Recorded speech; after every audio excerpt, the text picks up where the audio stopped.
Selamat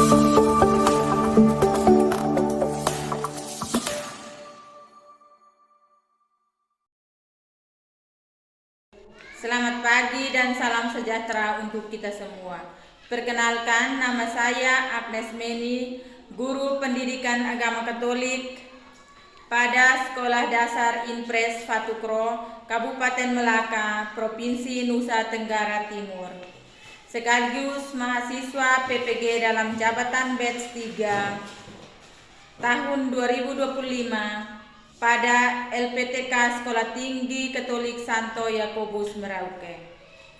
Pada hari ini, Jumat 10 Oktober 2025, saya akan melaksanakan praktek pembelajaran dengan siswa-siswi kelas 4 dengan tema kemampuan dan keterbatasanku.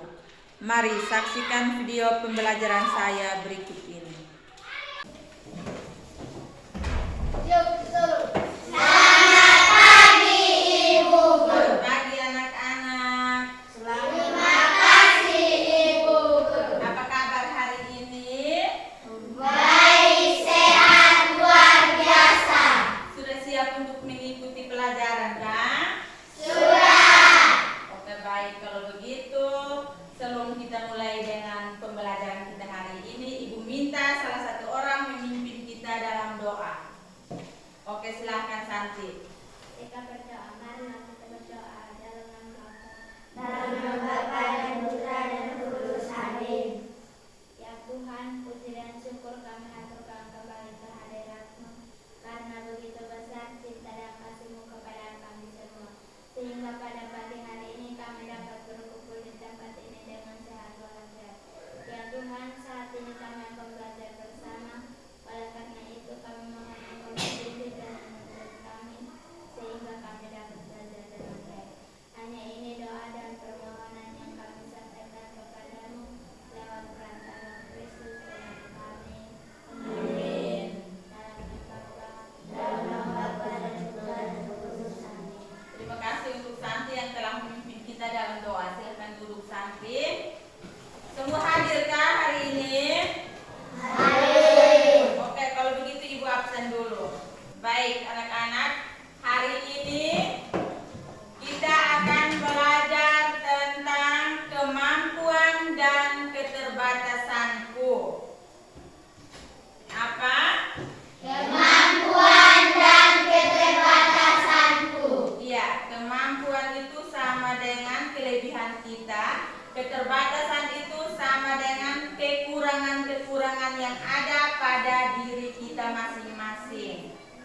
Tujuan pembelajaran kita hari ini yaitu yang pertama, agar kita menyadari bahwa setiap orang memiliki kemampuan dan keterbatasan. Yang kedua itu, tujuan pembelajaran kita yang kedua itu adalah kita harus mensyukuri kemampuan yang dimiliki sebagai karunia Allah. Yang ketiga, kita harus menerima keterbatasan diri dan orang lain. Yang keempat, menunjukkan sikap saling membantu. Dan yang kelima adalah membuat refleksi diri tentang kemampuan dan keterbatasan kita. Nah, di sini Ibu minta coba kita masing-masing koreksi kita punya diri, apa yang ada kelebihan dari kita. Mungkin ada yang bisa sebut, oh Ibu, saya bisa ini Ibu. Mungkin ada yang kita yang bisa sebut. Santi, silahkan. Saya pandai membaca puisi, saya pandai menggambar. Ya, ada orang yang dia suka sekali atau dia di bidangnya itu dia lebih suka menggambar atau membaca puisi. Nah, itu berarti kelebihan-kelebihan yang dia miliki.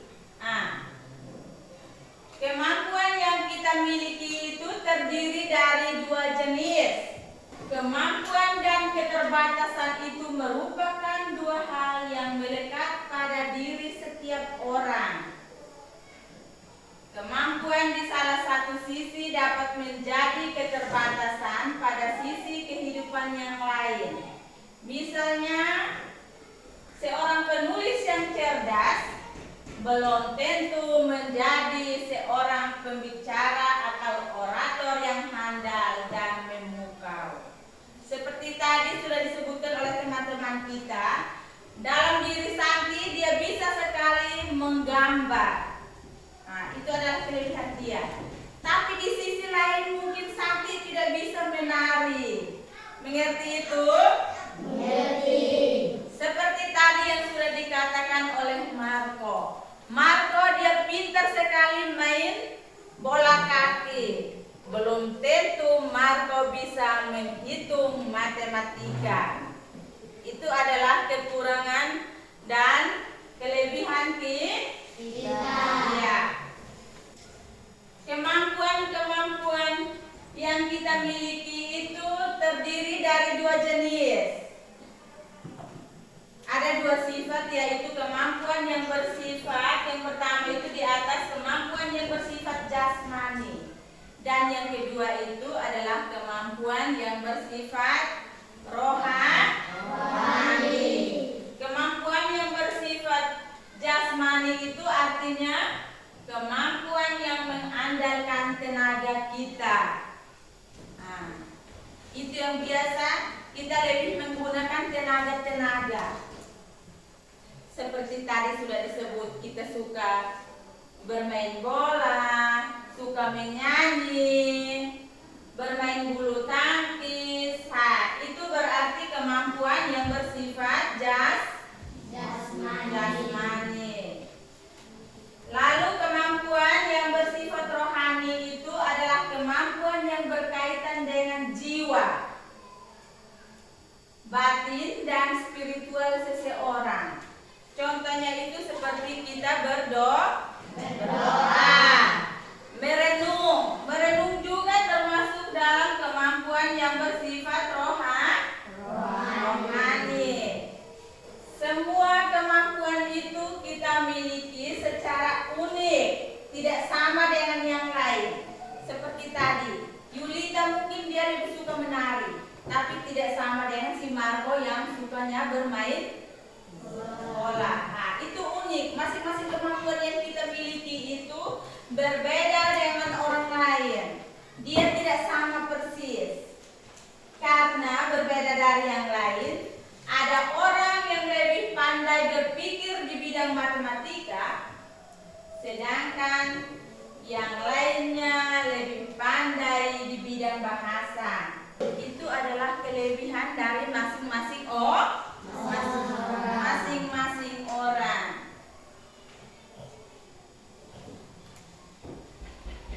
Lalu sekarang kita lihat arti keterbatasan. Keterbatasan adalah kondisi atau keadaan di mana seseorang atau sesuatu tidak memiliki kemampuan, sumber daya, atau kebebasan secara penuh untuk melakukan atau mencapai sesuatu. Keterbatasan yang ada dalam diri kita ini itu adalah kita punya kondisi atau keadaan di mana kita tidak bisa dapat berbuat sesuatu. Dia berbeda dengan tadi kemampuan.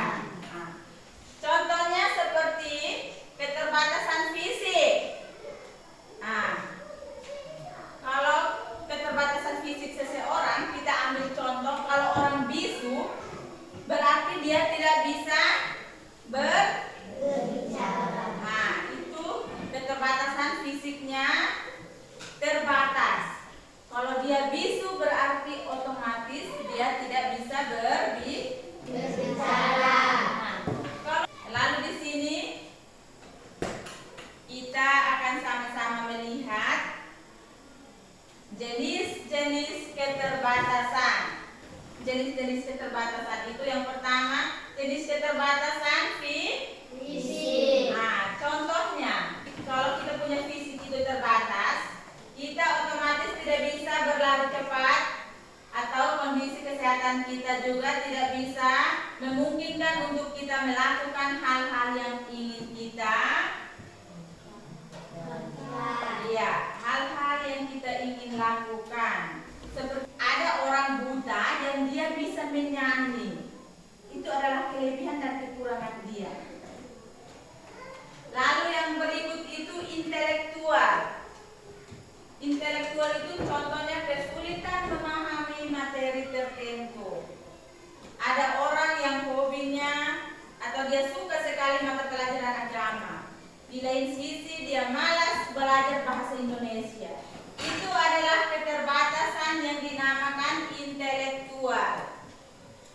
Hanya suka di bidang tertentu, tapi tidak suka pada mata pelajaran tertentu.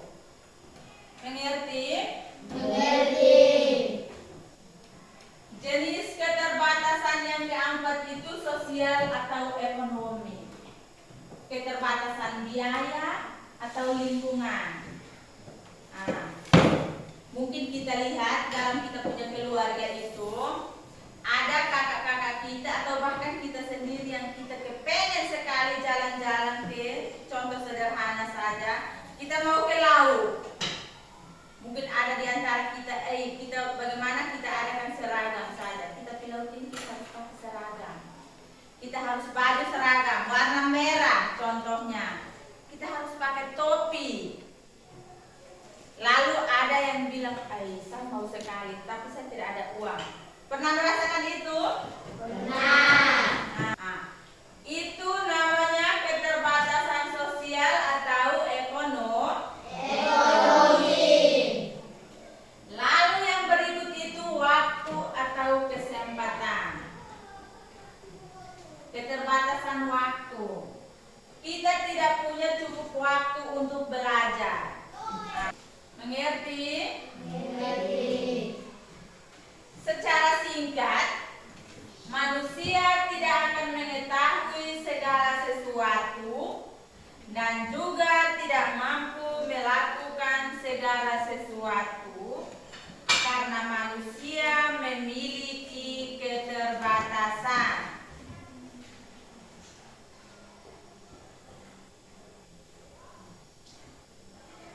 Baik, sekarang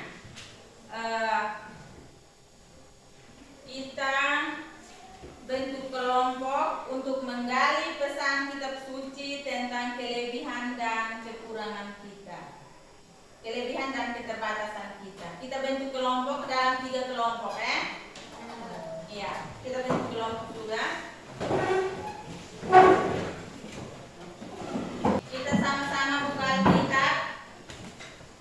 Surat Paulus kepada jemaat di Roma. Kita lihat Roma bab 12 ayat 1 sampai 8. Coba Ibu minta kesediaan salah satu orang untuk maju dan baca ke depan. Bisa? Oh iya, silahkan Samia. Samia silahkan.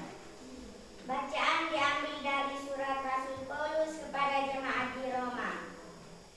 Karena itu, saudara-saudara, oleh kemurahan Allah, aku menasihatkan kamu supaya kamu mempersembahkan tubuhmu sebagai persembahan yang hidup, yang kudus, dan yang berkenan kepada Allah. Itulah ibadahmu yang sejati. Janganlah menjadi serupa dengan dunia ini, tetapi berubahlah oleh pembaruan budimu, sehingga kamu dapat membedakan mana kehendak Allah, apa yang baik, apa yang berkenan kepadanya, dan sempurna. Siapa yang menunjukkan belas kasihan, hendaklah yang melakukannya dengan sukacita. Ya, terima kasih kepada Samia yang telah membacakan kitab suci. Silahkan duduk. Setelah kita sama-sama membaca tadi, ada beberapa pertanyaan untuk kita masing-masing kelompok itu kita kerjakan. Ini ada 3 pertanyaan, jadi kebetulan bentuk kelompok kita juga 3, jadi satu kelompok itu 1 pertanyaan. Bisa? Bisa. Ya. Tulis pertanyaan supaya dikerjakan. Untuk kelompok pertama, kelompok 1, pertanyaannya sudah siap untuk tulis? Tuliskan karunia-karunia yang dianugerahkan Tuhan kepada kita dalam kitab suci tadi. Karunia-karunia yang dianugerahkan Tuhan kepada kita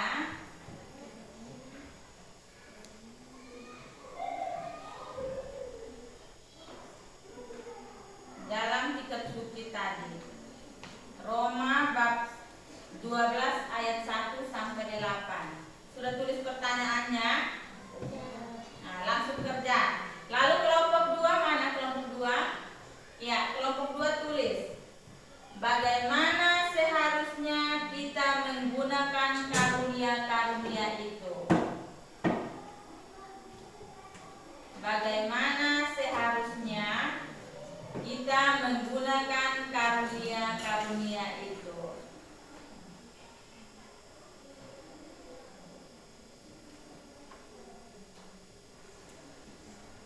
Sudah? Sudah tulis pertanyaannya? Kelompok 3. Apakah kamu dapat menerima dirimu sendiri? Elizabeth, tulis. Apakah kamu dapat menerima dirimu sendiri? Atau ingin menjadi seperti orang lain?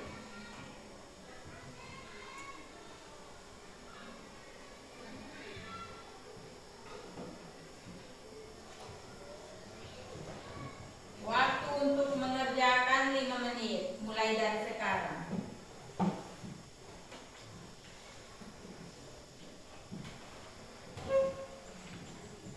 Yang kelompok 1 punya itu otomatis ada di dalam kitab suci.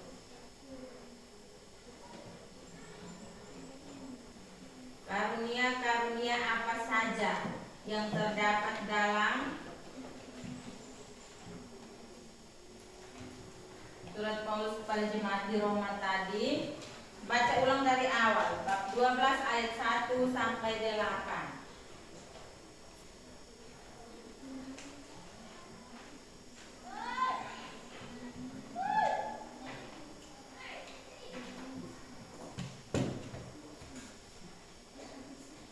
Kelompok 2 juga begitu. Lihat di dalam kitab suci. Baca ulang. Bagaimana seharusnya kita menggunakan karunia-karunia yang telah Tuhan berikan kepada kita? Mungkin ada yang sudah kan? Sudah? Tadi ngomong ini cepat ya? Iya. Kalau begitu, kelompok mana yang sudah? Coba angkat tangan. Hebat-hebat ini. Oke, kalau begitu kita mulai dari kelompok 1 ya. Iya. Maju dan presentasikan di depan.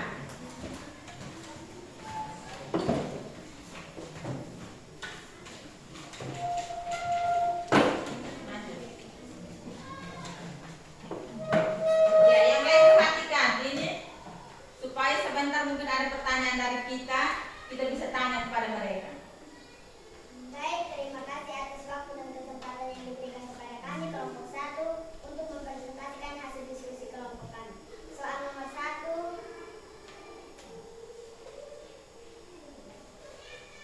tulislah karunia-karunia yang dianugerahkan Tuhan kepada kita dalam kitab suci Roma bab 12 ayat 1 sampai dengan 8. Dijawab, karunia-karunia Tuhan dalam surat Rasul Paulus kepada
lanjut presentasinya. Demikian presentasi hasil diskusi kelompok kami. Apakah ada tanggapan dari teman-teman yang lain? Kami persilahkan. Tidak ada. Kalau tidak ada, demikian presentasi hasil diskusi kelompok kami. Sekian dan terima kasih. Mari kita beri aplaus yang meriah kepada kelompok 1 yang telah mempresentasikan hasil kerja kelompok mereka dengan tepuk tangan. Ya, silakan dulu. Masih semangat kan? Masih. Oke, kalau begitu kita lanjut kelompok 2. Sudah? Iya, silakan.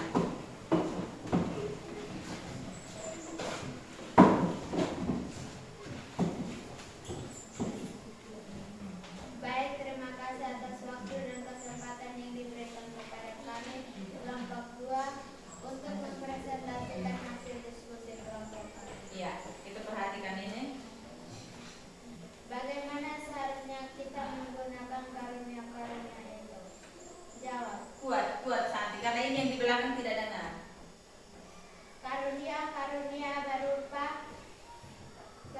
kemampuan itu hendaklah kita kembangkan dan kita gunakan dengan sebaik mungkin sesuai kehendak Tuhan.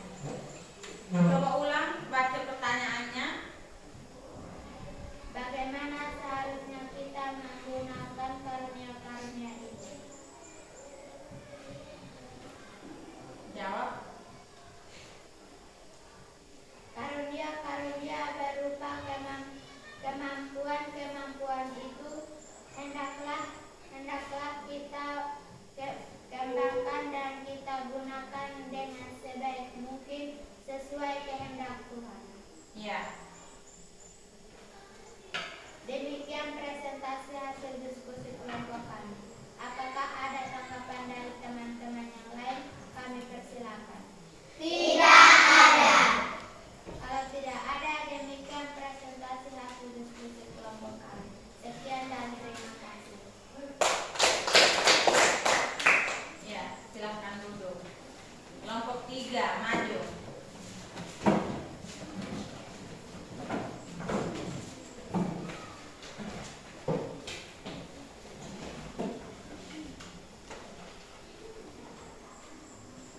Baik, terima kasih atas waktu dan kesempatan yang diberikan kepada kami kelompok 3 untuk mempresentasikan hasil diskusi kelompok kami.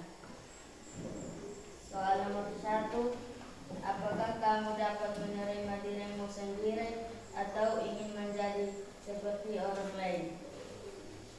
Ya, kami dapat menerima diri sendiri karena keterbatasan dan kemampuan yang kita miliki adalah anugerah terindah dari Tuhan.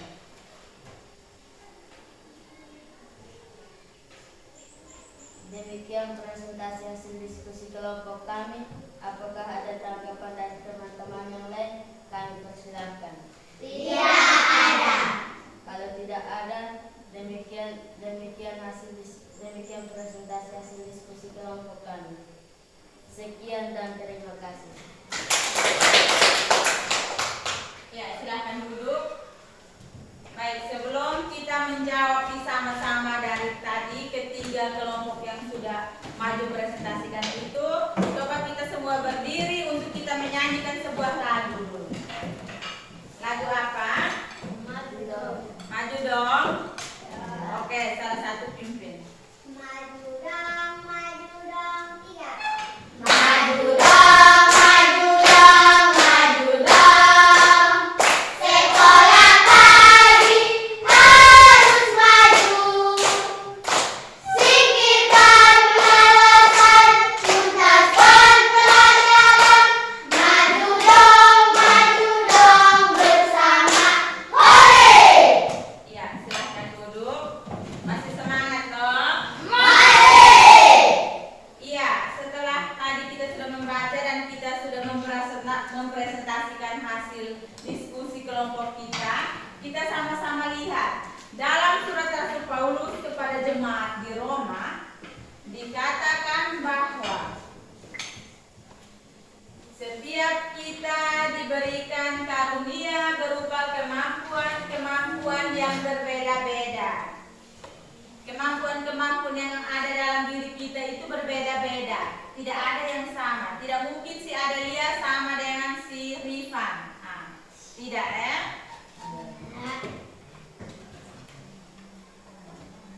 Ada yang mendapat karunia untuk bernubuat, karunia untuk melayani, karunia untuk mengajar, dan karunia-karunia lainnya. Karunia berupa kemampuan itu harus kita kembangkan. Yang Tuhan sudah berikan kita karunia itu kita harus kembangkan dengan cara melatih atau belajar terus menerus. Yang Tuhan sudah berikan kita karunia itu kita harus melatih terus menerus.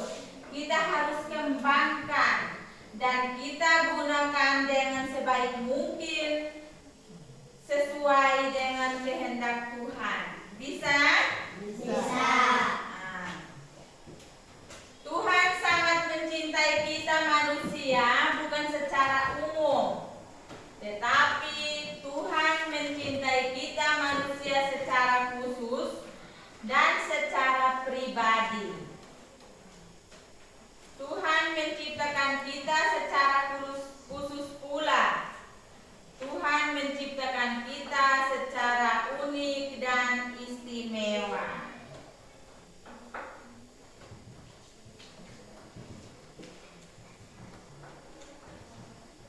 Baik, mungkin ada pertanyaan-pertanyaan mengenai materi kita hari ini. Ibu persilahkan. Ada yang mau bertanya kan? Tidak. Oke, kalau begitu pembelajaran kita hari ini cukup sampai sini. Mari kita tutup pembelajaran kita hari ini dengan doa. Ibu minta kesediaan salah satu anak-anak untuk maju memimpin kita dalam doa.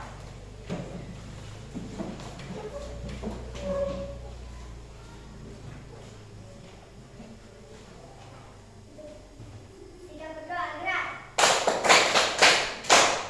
Marilah kita berdoa dalam nama Bapa, dalam nama Bapa dan Putra dan Roh Kudus. Amin. Doa kasih. Tuhan, atas segala cinta, aku mencintaimu lebih dari segala sesuatu, dan dengan segenap hatiku, sebab Engkau yang maha baik dan pantas dicintai. Karena cinta akan Engkau, maka aku pun mencintai semua orang, sebagaimana aku mencintai diriku sendiri. Tuhan, tambahlah selalu cintaku. Dalam nama Bapa, dan Putra dan Roh Kudus. Amin. Ya. Siap, salun. Selamat bersenang, Ibu Guru. Ya, selamat siang, selamat bersenang.